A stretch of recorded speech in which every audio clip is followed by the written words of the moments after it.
Let's take a look at how the Select Color Range command can be used to isolate skin tones. I'll choose Select Color Range, and from the pop-up menu here, choose Skin Tones. This does a good job and allows you to adjust the fuzziness slider to affect a broader range of skin tones. Clicking the Detect Faces option will further limit it and attempt to use facial feature recognition to identify the faces in the scene. That looks pretty good. I'll just tighten that up a bit and click OK to create an active selection. I can now choose Select Refine Edge and adjust this using the Smart Radius filter.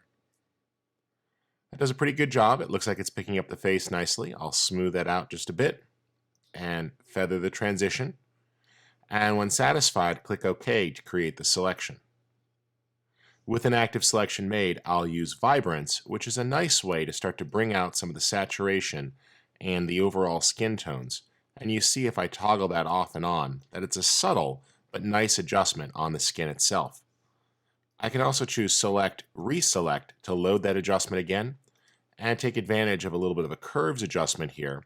With the On Image tool, I'll just pull down the midtones and that looks a lot better in the skin tones.